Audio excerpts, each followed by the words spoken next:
Everyone, welcome to study squad. आज के इस वीडियो में हम देखने वाले हैं क्लास 7 साइंस के बुक का चैप्टर 1 न्यूट्रिशन इन प्लांट्स के इम्पॉर्टेंट पॉइंट्स हम देखेंगे। तो आप चाहें तो इन सारे पॉइंट्स को नोट डाउन कर सकते हो। हमने यहाँ इम्पॉर्टेंट पॉइंट्स इसलिए रखा है ताकि आप रिकॉल और रिकलेक्ट कर सको कि इस चैप्टर में क्या क्या है। तो चलिए शुरू करते हैं हम। The process of utilization of food by a living organism to obtain energy is called nutrition।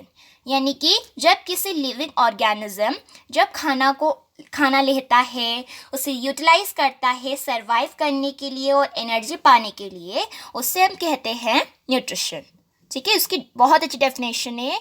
आप चाहे तो गूगल सर्च करो या फिर आपके बुक में देखो, इसी तरह की डेफिनेशन ही आएगी। There are 4 main types of modes of nutrition। और यहाँ पर 4 तरह के न्यूट्रिशन हैं। 4 मेन टाइप्स ऑफ न्यूट्रिशन है।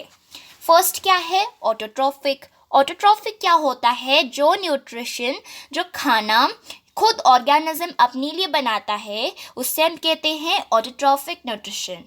जो ऑर्गेनिज्म अपना खाना बनाने के लिए कैपेबल है, उन्हें हम कहते हैं ऑटोट्रॉफ्स। और हर ग्रीन प्लांट्स तो ऑटोट्रॉफ्स होते हैं। ऑटो का मतलब होता है सेल्फ और ट्रॉफोस का मतलब होता है नरिशमेंट। ठीक है। हेटेरोट्रॉफिक क्या होता है? यहाँ पर कुछ ऑर्गेनिज्म हैं जो अपना खाना दूसरे ऑर्गेनिज्म से लेते हैं, और इस तरह के न्यूट्रिशन को हम कहते हैं heterotrophic. Organisms heterotrophic mode of nutrition follow करते हैं। ठीक है, और हम जो हैं हम हेटेरोट्रॉफ्स कहेंगे, क्योंकि हमें कहा जाएगा हेटेरोट्रॉफ्स क्योंकि हम दूसरे ऑर्गेनिज्म से खाना लेते हैं। प्लांट्स का रेडीमेड फूड लेते हैं या फिर वही एनिमल्स को खाते हैं जो प्लांट्स खाते हों। अभी है सैप्रोट्रॉफिक। क्या होता है? ये एक तरह का न्यूट्रिशन है जहाँ पर ऑर्गेनिजम्स डेड और डिकेइंग जगहों में, मतलब जो डेड चीज़ हो, डेड और डिकेइंग मैटर में जो अपना न्यूट्रिशन लेते हैं, उससे हम कहते हैं सैप्रोट्रॉफिक न्यूट्रिशन। आपने देखा होगा जो ब्रेड है, आपने कुछ दिनों से खाई नहीं है, बस अब पड़ा है, आप भूल गए हो उसे खाने के लिए, तो फिर उसमें क्या होते हैं ना, ऑर्गेनिज्म उगते हैं, उससे हम कहते हैं फुफुंदी या फिर फंगाई। ये सब फंगाई कहाँ लेते हैं? ब्रेड से ही। ब्रेड तो डेड हो गया है, डिकेइंग हो गया है, तो फिर उससे वो न्यूट्रिशन लेते हैं। ठीक है, और बारिश के टाइम में ज़्यादातर आते हैं। अभी हम देखेंगे पैरासिटिक। पैरासिटिक न्यूट्रिशन क्या होता है? ये पार्शियली थोड़ा सा हेटेरोट्रॉफिक न्यूट्रिशन होगा, जहाँ पर पैरासाइट्स जो होते हैं, अलग अलग लिविंग ऑर्गेनिजम्स अपने खाने के लिए डिपेंड रहते हैं। क्लोरोफिल क्या होता है? क्लोरोफिल एक ग्रीन पिगमेंट होती है जो प्लांट्स को ग्रीन कलर प्रोवाइड करता है, और प्लांट्स क्लोरोफिल यूज़ करते हैं ताकि वो सनलाइट को कैप्चर कर सके और अपनी न्यूट्रिएंट्स पा सके। होस्ट क्या होता है? एक प्लांट या फिर आप एनिमल कह सकते हैं जो पैरासाइट को सपोर्ट देता है, उससे हम कहते हैं होस्ट। फोटोसिंथेसिस क्या होता है? आपको पता है फोटोसिंथेसिस क्या होता है? प्लांट्स का खाना बनाने का फूड मेकिंग प्रोसेस होता है। ये फूड मेकिंग प्रोसेस है जो सिंपल चीज़ों से बनाया जाता है, जैसे ये कार्बन डाइऑक्साइड, पानी और सनलाइट की प्रेजेंस में ही खाना बनाया जाता है। अभी हम देखेंगे इंसेक्टिवोरस प्लांट्स। इंसेक्टिवोरस प्लांट्स वो प्लांट्स होते हैं जो अलग अलग इंसेक्ट्स को कंज्यूम करते हैं, अलग अलग ऑर्गेनिजम्स को कंज्यूम करते हैं, उनसे न्यूट्रिशन लेते हैं, डाइजेस्टिव जूसेस को सिक्रेट करती है। जैसे ये पिक्चर प्लांट हो गया, वीनस फ्लाईट्रैप, ये सब क्या होते हैं? सब कुछ ना कुछ तरह के इंसेक्टिवोरस प्लांट्स है, क्योंकि वो इंसेक्ट को कंज्यूम करते हैं। पिक्चर प्लांट का पिक्चर शेप्ड स्ट्रक्चर है filled with liquid. Pitcher plant, picture का मतलब जो मटका होता है ना, अर्दन पिक्चर जिसे हम कहते हैं, तो पिक्चर प्लांट का पिक्चर जैसा स्ट्रक्चर होती है जो लिक्विड से भरा हुआ होता है, उसके अंदर लिक्विड होती है। एक फ्लैप लाइक स्ट्रक्चर होती है उसके माउथ में, उसका जो मुंह है ना, सिर्फ फ्लैपिंग करता है, उसे उड़ता है बंद हो जाता है, उड़ता है बंद हो जाता है उसका लेड।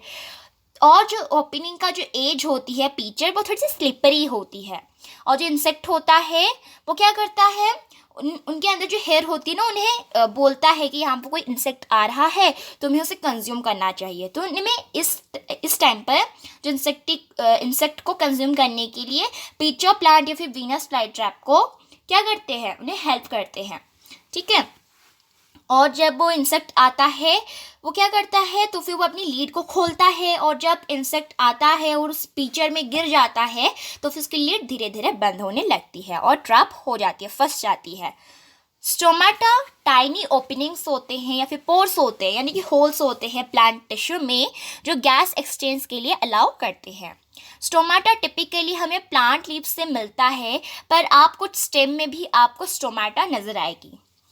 सिम्बायोसिस क्या होते हैं? सिम्बायोसिस एक क्लोज रिलेशनशिप होती है दोनों ऑर्गेनिजम्स का, अलग अलग काइंड का। जैसे कि आपको पता है प्लांट्स को नाइट्रोजन बहुत ज़रूरी होता है, वो प्लांट्स को इसे गैसियस फॉर्म में कंज्यूम नहीं कर सकते, बल्कि उनके सॉल्युबल फॉर्म में ज़रूरत होती है। इसके लिए राइजोबियम उनकी मदद करता है और रिटर्न में क्या होता है, बदले में प्लांट्स खुश होकर उससे न्यूट्रिएंट्स प्रोवाइड करते हैं। तो ये सिम्बायोसिस रिलेशनशिप आपके दोस्त की तरह ही है। अगर आप अपने दोस्त को हेल्प कर रहे हो, वो भी आपको हेल्प कर रहा है, तो फिर सिम्बायोसिस हुआ, सिम्बायोसिस रिलेशन की तरह हुआ। तो सिम्बायोटिक एक क्लोज रिलेशनशिप है जहाँ पर दो ऑर्गेनिज्म अलग अलग काइंड्स के, जहाँ पर दोनों ऑर्गेनिज्म को ही फ़ायदा ही मिल रहा है। राइजोबियम उनको नाइट्रोजन प्रोवाइड कर रहा है सॉल्युबल फॉर्म में, और बदले में राइजोबियम को अपना न्यूट्रिशन भी मिल रहा है। तो यहाँ पर हमने बता दिया है, और इसकी जो लिंक है डिस्क्रिप्शन बॉक्स में प्रोवाइड की जाएगी और कमेंट बॉक्स के सबसे टॉप पे पिन की जाएगी। Thank you.